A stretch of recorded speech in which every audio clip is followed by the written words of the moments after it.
Ce sunt artele marțiale? Care este istoria acestor sporturi și cine a fost promotorii lor?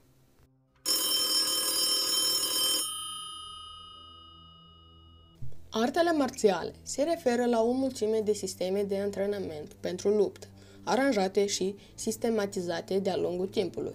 La modul general, aceste sisteme diferite sau stiluri au fost create cu un singur scop: înfrângerea fizică a adversarilor și apărarea împotriva amenințărilor.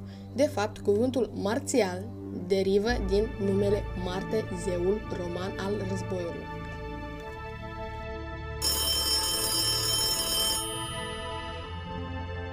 Încă din antichitate, popoarele ce locuiau în toate zonele planetei au practicat tot felul de lupte, războaie și cuceriri. Astfel se poate spune că fiecare civilizație a aplicat și a practicat un stil al artelor marțiale. Cu toate acestea, cei mai mulți dintre noi ne gândim la Asia atunci când auzim termenul de arte marțiale. Ei bine, se pare că Asia ar fi țara de origine, iar momentul apariției artelor marțiale a fost în jurul anului 600 înainte de Hristos. Se presupune că în această perioadă informațiile legate de artele marțiale originare din India au traversat către China și invers.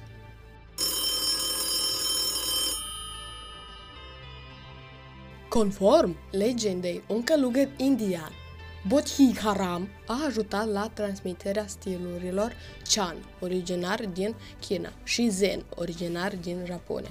Atunci când s-a mutat în sudul Chinei, învățăturile sale au reprezentat fundamentul pe care s-au bazat multe filosofii ale artelor marțiale. Filosofii precum smerenia și reținerea, ce sunt transmite și azi.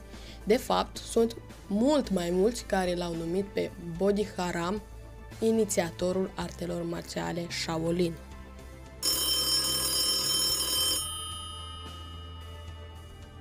În general, artele marțiale pot fi divizate în 5 mari categorii distincte: stiluri de lovire, stiluri de prindere, stiluri cu impact minor, stiluri bazate pe arme și MMA, un stil sportiv hibrid, o formă mixtă de arte marțiale. MMA-ul s-a eliberat de constrângerea unui singur stil, lăsând libertatea practicantului de a-și alege singur calea pe care vrea să o urmeze. Iată cum pot fi împărțite artele marțiale în funcție de stilurile în care pot fi clasificate.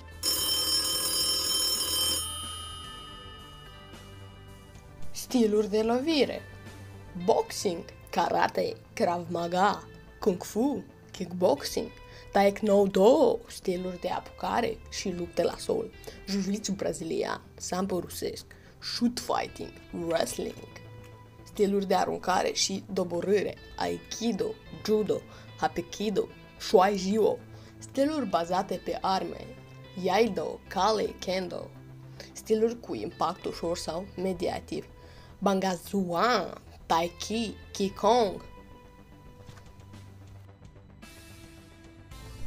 Itosu Anko, 1831-1915,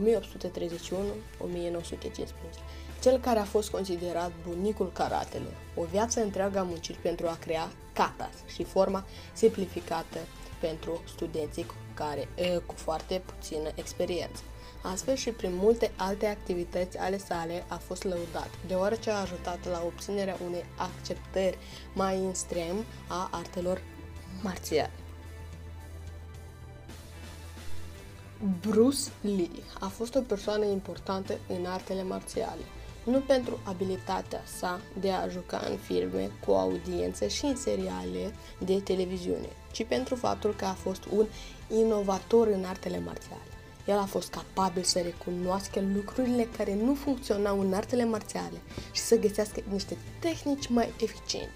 El a fost fondatorul stilului Jeet Kune Do, un stil menit să trăiască în afara granițelor altor stiluri tradiționale de arte marțiale. Bruce Lee a murit la vârsta de 32 de ani, cauza oficială fiind un edem la creier, apărut ca reacție la un medicament antidurere prescris de medic.